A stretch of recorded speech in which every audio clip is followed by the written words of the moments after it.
미국의 동맹국은 역시 이스라엘이고요. 우크라이나 전쟁 이후 급속하게 가까워진 국가가 있습니다.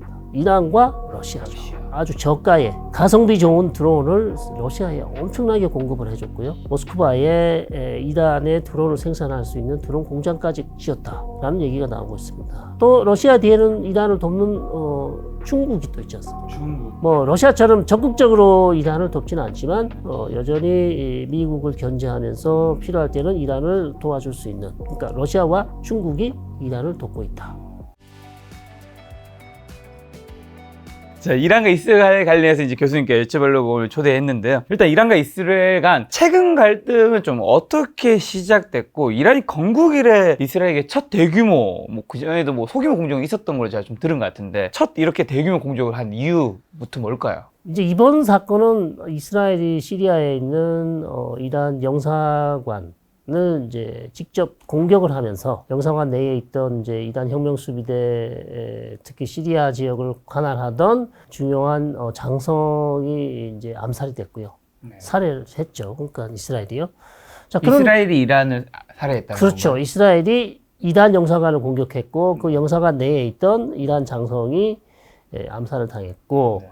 뭐 이전에 이스라엘이 이란 혁명수비대 장성이나 장교들을 암살한 것은 뭐 여러 차례가 있습니다. 처음이 아닌데 치외 법권이라고 할 수 있는 공관 건물을 때렸기 때문에 이란으로서는 자존심이 상당히 상했었고요. 자, 그러면서 이제 지금까지는 볼 수 없었던 양상이 이제 벌어진 거죠. 이란이 전격적으로 이스라엘 본토에 대해서 무려 350기의 드론, 그다음에 탄도미사일, 순항미사일 이렇게 이제 다 전격적으로 공격하면서 사실 이스라엘과 이란 간에 어떤 이제 직접적인 무력 충돌이 일어나던 것이고요. 이전에 한 번도 볼 수 없었던 무력 충돌이었죠. 이스라엘은 그러면 이란의 영사관, 그 공간이라고 할 수 있는 잘 공격하지 않는 그곳을 공격한 뭔가 이유가 있는가? 이걸 뭔가 사건을 크게 만들고 싶었던 걸까요? 기본적으로 이스라엘은 시리아에 있는 이란 혁명수비대 장성이나 모든 군사적 활동을 계속해서 공습이나 아니면 또 다른 군사작전을 통해서 막아왔습니다. 네.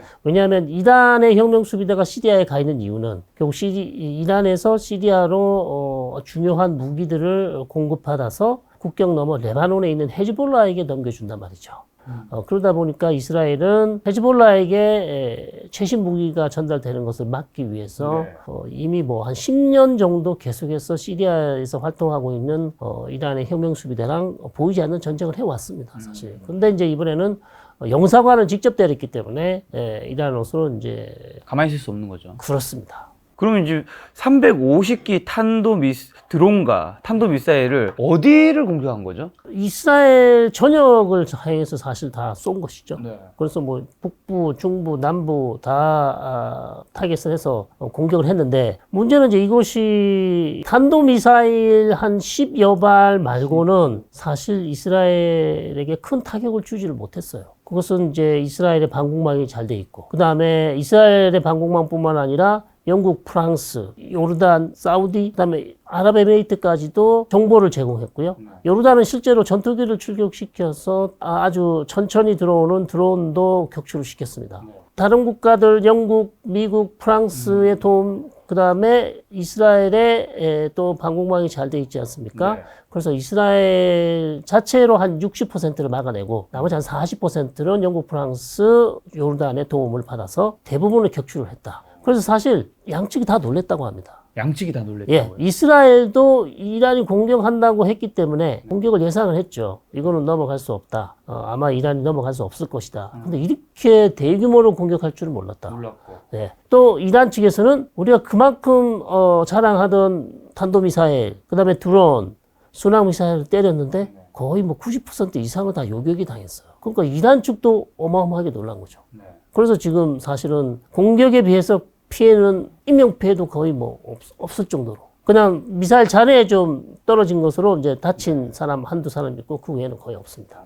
지금은 그 현재 상황은 어떻게 진행되고 있고 누가 우위를 점하고 있는 거죠? 그렇습니다. 지금은 뭐 거의 뭐 한 달 정도 지났죠. 네, 그래서 사실상 1회전이 끝났다. 1회전은 끝났는데 2회전이 이제 있을 것인가? 그러면 있으면 언제 있을 것인가? 지금 잠깐 이제 휴식하고 있는 거죠? 그렇죠. 일단 1회전이 끝났는데 그러면 이것으로 그러면 미국, 이스라엘과 이란 간의 그런 무력 충돌은 앞으로 없을 것인가? 그렇진 않겠죠. 왜냐하면 언젠가 다시 이스라엘이 계속해서 시리아에 진출하고 있는 또 시리아로 들어오는 이란 혁명 수비대 그다음에 이란의 세력들을 계속 공격할 것이고 그다음에 뭐 이란은 또 거기에 대해서 또 자기들이 봤을 때 이것은 용인할 수 없다 넘어갈 수 없다 하면 또다시 이스라엘을 공격할 것인데 그러면 이제 본토를 공격할 것인가 본인들이 직접 할 것인가 아니면 기존의 방식은 사실 이스라엘 주위에 있던 대리 조직 있죠 프락시 조직 헤즈볼라나 하마스나 시리아나 이라크에 있는 민병대를 통해서 이스라엘을 공격할 것인지 결국 이란도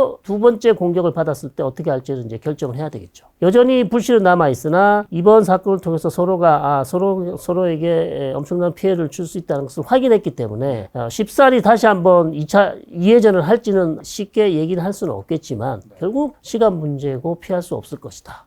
저는 이제 그렇게 보는 것이죠. 또 한간에는 이란 이스라엘의 공격이 뭐 약속 대련이라는 게 있던데 무슨 태권도 약속 대련도 아니고 이게 이런 말이 왜 나왔고 이게 뭐 진짜인가요? 왜 나왔냐면 네. 거짓말처럼 사실 매직처럼 아니 350기 이상을 쐈는데 거의 피해가 없고 거의 다 요격을 했다고 하니까 이스라엘 측에서 사실 99% 요격을 했다고 했습니다. 그러니까 이거는 사실 약속 대련 아닌가. 이란이 미리 미국 측에 알려주고 그다음에 미국은 이스라엘 측에다가 언제쯤 공격을 하지 않겠냐 준비하고 있어라. 자, 이렇게 된 것이 아닌가라고 이제 추측을 할 수 있는데 추측하는 사람들의 이유는 뭐죠? 그렇게 해서 얻는 게 도대체 이란과 이스라엘이 뭐가 있는데요? 그렇죠. 그래서 저는 이런 약속 대련으로 보기에는 좀 어렵다. 왜냐하면 이스라엘도 이번에 이 방공 미사일을 350기를 막아내느라고 엄청난 돈을 썼고 거의 뭐 1조 이상의 돈을 썼다고 합니다. 그 무기 체계가. 그렇기 때문에 약속 대련 치고는 너무 비싸다. 그리고 이란도 350기라는 그 적지 않은 비용에 해당하는 무기를 쏟아 부었기 때문에 서로 약속 대련할 이유가 굳이 없어 보이는. 그렇기 때문에 저는 약속 대련이라고 보지 않고요. 잘 때리고 잘 막았다. 뭐 그렇게밖에 볼 수 없지 않을까 그렇게 생각합니다. 그럼 이란에서 이제 350개의 드론을 띄웠다고 해주셨는데 이란이 드론 기술을 얼마나 발전했고 드론은 뭐 그냥 가서 관찰하는 건가요? 아니면 드론에 뭐 이제 우리 영화 같은 거 보면 무기 달려 있어가지고 이제 무기 달려 있는 거죠. 그다음 자폭 드론이죠. 자폭 드론. 자폭 드론이죠. 순항 미사일하고 드론 같은 경우는 사실 낮게 날지 않습니까? 네. 순항 미사일은 낮게 날기 때문에 레이더에 안 걸리거든요. 안 걸리죠. 예. 그다음에 드론은 이제 사실 이번에 보낸 드론이 그렇게 속도가 빠르지 않은 드론이었다. 속도가 빠른 드론 같으면 사실상 격추가 쉽지 않았을 텐데 그리고 뭐 이란에서 샀으면 거의 뭐 1000km 이상 2000km를 날아왔기 때문에 드론은 비교적 속도가 그렇게 높지 않은 드론을 썼기 때문에 격추가 쉬웠고요. 그 다음에 중요한 건 이제 탄도미사일입니다. 탄도미사일인데 탄도미사일이 이게 빠른 거는 마하 속도까지 나온다. 이번에 쏜 탄도미사일도 이란이 가지고 있는 아주 최신형은 몇 개 보내지 않았습니다. 그래서 탄도미사일은 100% 맞기 어렵다. 그래서 실제로 쏜 것 중에 한 100기 중에 한 15, 한 20기가 이스라엘 남부 지역에 있는 공군기지를 타격을 했어요. 그래서 피해를 입었습니다. 탄도 미사일 거의 100개 쐈나요? 그 정도 쐈다고 보죠.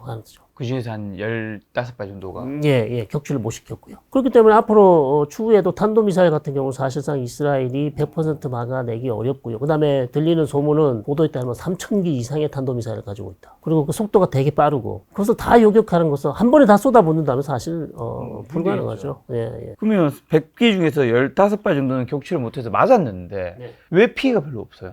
피해가 있었죠. 이제 물질적인 피해만 있었죠. 인명 피해는 없었다는 거예요. 군사 기지를 타격을 받아서 거기에 있던 수송기가 파괴됐다는 얘기도 있고 활주로가 또 망가지기도 했고요. 그래서 물질적인 피해는 있었으나 인명 피해는 없었다는 것입니다. 그러면 이스라엘은 350기 드론과 100기 탄도미사일을 막고 군사적으로 강력한 대응까지는 하지 않은 건가요? 대응을 했죠. 근데 아주 최소한의 대응을 했고 이스파한이라는 저 도시를 이란 핵개발의 산실이라고 할 수 있는 중요한 도시를 공격을 했고요. 그다음에 그 도시 위에 나탄즈라는 핵시설이 있는 곳입니다. 그 지역을 공격을 했는데 핵시설을 직접 공격하지는 않고 핵시설을 방어하고 있는 S-300 즉 러시아에서 준 그 방공망 시스템을 망가뜨렸다.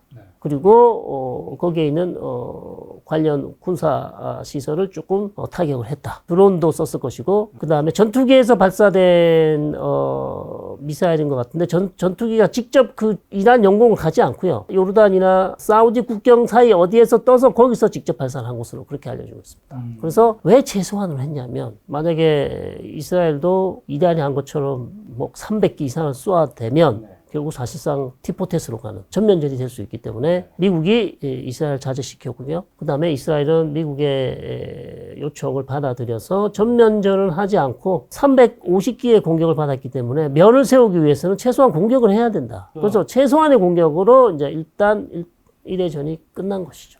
근데 처음에 이란이 350기 드론에 탄도미사일 100개를 쐈을 때는 이 정도면 전면전 하겠다라는 거 아니에요? 전면전도 불사하고 공격을 한 거죠. 운이 좋았기 때문에, 운이 좋아서 이스라엘 피해가 없었기 때문에 사실 전면전이 일어나지 않은 것이죠. 그것만 봐도 이거는 약속 대련이 아니다. 이스라엘이 잘 봐갖고 영국과 프랑스, 그 다음에 요르단 이런 국가들이 같이 공동 방공망 시스템을 가동해서 막았기 때문에 사실 비극이 일어나지 않은 것이죠. 만약에 이스라엘의 민간인 피해가 예를 들어서 뭐 50명, 100명 났다고 한다면 이스라엘은 뭐 당연히 이란 테헤란을 직접 타격한다든지 상당히 심각한 상황으로 갈 수도 있었던 대형 사건이었습니다, 사실.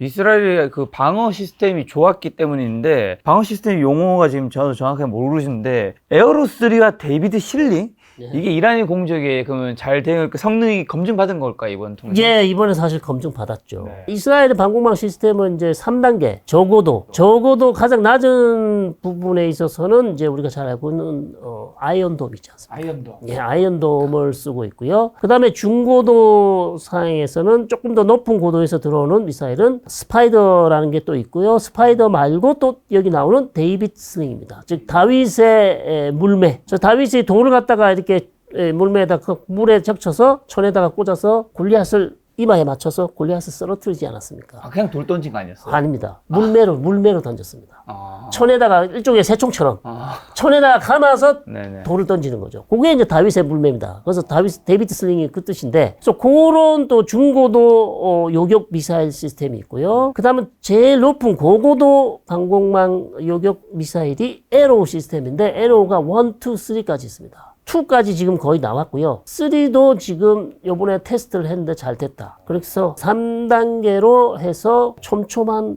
방공망 시스템을 가지고 있어서 이스라엘 방공망 시스템은 상당히 국제사회에서 아주 유명하죠. 그러면 만약에 진짜 그냥 단독 국가로만 쳤을 때는 이란과 이스라엘 둘이서만 붙으면 예를 들면 한국과 북한이 붙으면 누가 봐도 한국이 이기잖아요. 핵을 제외하면 핵을 포함하면 이제 양상이 완전 달라지는 거겠지만 이란과 이스라엘은 군사력이 어떻게 되는 건가요? 서로 비교를 하면. 거의 우리랑 비슷하죠. 그러니까 재래식 무기는 이란이 더 많군요. 그렇죠. 양쪽으로 좀 단도미사일만 3,000발 있고, 그 다음에 드론이나 순항미사일도 많이 가지고 있는데, 이스라엘 역시도 이제 미사일 체계가 또 잘 돼 있으면, 이건 방어 미사일이고, 이스라엘도 공격 미사일이 있습니다. 여리코라는 지대지 미사일도 있고요. 그 다음에 이스라엘은 아마도 핵에서 쏠 수 있는 미사일도 즉 잠수함에서 쏠 수 있는 핵잠수함이 있습니다. 그런데 핵잠수함이 이제 핵으로 가는 잠수함인데 거기서 아마 핵탄두를 탄착해서 쏠 수 있는 그런 성능도 가지고 있지 않을까. 그래서 이스라엘은 사실 핵을 가지고 있어요.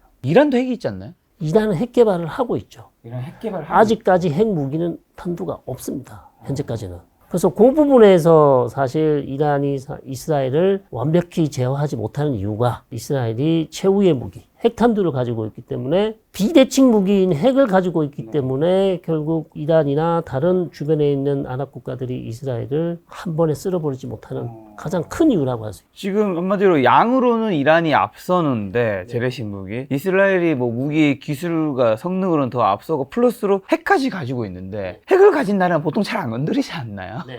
근데 이제 아시다시피 핵을 쓰기가 쉽지가 않죠. 왜냐하면 이스라엘은 지금까지도 한 번도 핵을 가지고 있다, 없다, 갖다 붙다 얘기를 하지 않고 있습니다. No confirm, no denial입니다. 근데 누구나 다 알고 있죠. 핵을 가지고 있다는 거. 그렇기 때문에 핵을 쓰게 되면 사실 국제사회에 엄청난 이제 파장을 그렇죠. 보내 미국도 곤란해지고 그러면 이스라엘도 또 곤란해지고 그걸 잘 알고 있기 때문에 핵을 가지고 있지만 쓰기는 쉽지 않다는 걸 알고 있기 때문에 이란도 뭐 이 정도로 한 300기 정도를 공격을 해서 이스라엘을 이제 괴롭힐 수 있는 거죠. 그럼 핵을 제외했을 때는 그런 재래식 무기와 현대 기술의 성능 그런 것만 합쳤을 때는 이란과 이스라엘이 누가 더 강국인 건가요? 핵을 제기한다면 양쪽으로는 이란이 훨씬 더 강하다. 양쪽은 그렇고 예. 기술도 중요한 거니까요. 기술은 뭐 거의 비슷한 수준에 와 있다고 봅니다. 이스라엘도 얼마 전에 탄도미사일 가지고 있고요. 이란도 탄도미사일 가지고 있고 일종의 이제 창과 방패라고 할 수 있죠. 이란은 계속해서 탄도미사일 이스라엘 공격을 하려고 하는 것이고 이스라엘은 주로 이제 방어 시스템을 많이 개발해 왔고 그 창을 막으려고 방패를 계속 만들고 있는 그런 상황이라고 할 수 있습니다. 이란과 이스라엘과 또 사이버 전쟁, 정보전도 뭐 일어난다면서요. 네. 이런 거 어떻게 이루어지고 있는 거예요? 정보전 저기 오랜 역사를 가지고 있습니다 이미. 이게 사실 2006년에 아주 큰 사건이 있었죠. 2006년부터 한 뭐 2010년 이후까지 계속 미국과 이스라엘이 이란의 핵시설을 사이버 공격을 했어요. 나탄즈라는 핵시설을 운영하는 그 컴퓨터망 거기를 침투를 해서요 일종의 원 바이러스를 심는 거죠. 근데 그게 이제 인트라 시스템이기 때문에 인터넷을 통해서는 안 되고요. 그러니까 누가 그 USB에다가 이 바이러스를 담긴 USB를 그 나탄즈 핵시설 컴퓨터 어느 곳에 하나에 꽂았어야 돼요. 원심 분리가 쉬지 않고 돌아가는 그런 바이러스를 심었어요. 양측이 다 공개를 시인을 하지 않고 있으나 IT 업계 쪽에서는 유명한 사건으로 알려져 있습니다. 그래서 그거를 딱 심으면 원심 분리기가 쉬지 않고 돌아가면서 결국 파괴되고 불이 나고 결국 핵시설에 전체 불이 나게 되는 그런 방식으로 나탄즈 핵시설을 공격을 한 적이 있습니다. 그게 한 번이 아니고 여러 차례 계속해서 2006년에 아마 시작이 됐고요. 그렇게 한 이유는 이스라엘이 계속해서 이제 2000년대 초, 2000년대 중반부터 미국에게 했던 얘기가 이란이 비밀리에 핵무기를 개발하고 있습니다. 그러면 우리가 막을 수 있는 방법이 없습니다. 우리한테 허락을 해주면 우리가 그 핵시설을 직접 전투기가 날아가서 공습을 하겠다. 그렇게 되면 이제 또 전면전 가능성도 있잖아요. 그러니까 미국은 계속 막았죠. 그러면서 막아도 계속 이스라엘이 바짓가랭이를 끌어당기니까 그런 물리적인 방법 말고 바이러스를 심자. 사이버전으로 해도 얼마든지 불을 낼 수 있다. 파괴할 수 있다. 그래서 미국과 이스라엘이 같이 했던 작전이고요. 작전 오퍼레이션 이름이 올림픽 게임입니다.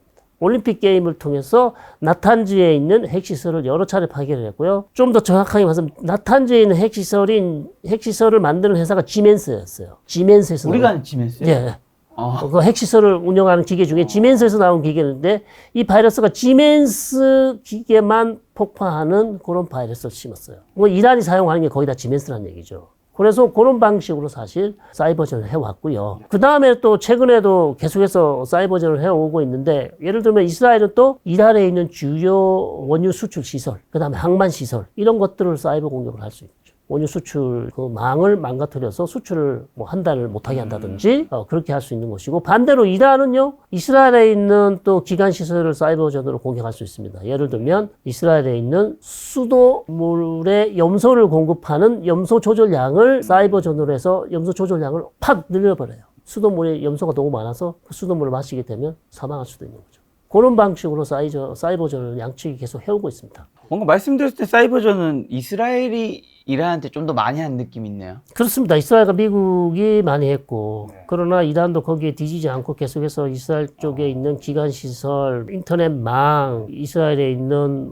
국방부 산하의 어떤 네트워크를 계속해서 이제 공격을 하는 해킹하는 방식으로 공격을 계속 하고 있습니다. 지금 미국이 어떻게 보면 이스라엘을 돕는 것도 있는데 사실 지금 현재 시대의 전쟁이란 건 단독 그 한 국가들끼리 붙지 않으니까요. 이란과 이스라엘 각자의 주요 동맹국과 친한 국가들은 어떻게 되는 거죠? 미국의 동맹국은 역시 이스라엘이고요. 그렇죠. 그 다음에 미국이 전통적인 동맹은 또 유럽에 있는 나토죠. 나토 국가들이고 영국, 프랑스, 독일 뭐 이런 국가들이 있고 반면에 이란 쪽에 지금 우크라이나 전쟁 이후 급속하게 가까워진 국가가 있습니다. 이란과 러시아죠. 예.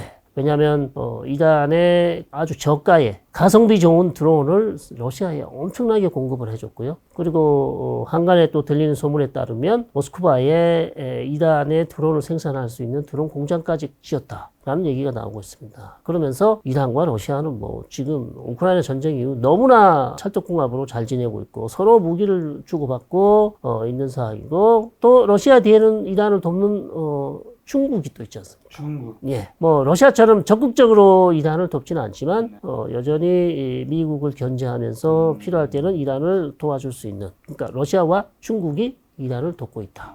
이렇게 보시면 되겠습니다. 약간 이란과 이스라엘이 러시아랑 우크라이나 대립이 약간 동맹국처럼이랑 좀 약간 좀 비슷한 느낌이 있네요. 그렇습니다. 그러나 이제 이스라엘은 전통적으로 러시아와 친합니다. 원래 예, 이 둘은 또 친해요. 예, 이스라엘은 이번 우크라이나 전쟁 나기 전에는 러시아와 아주 친한 국가예요.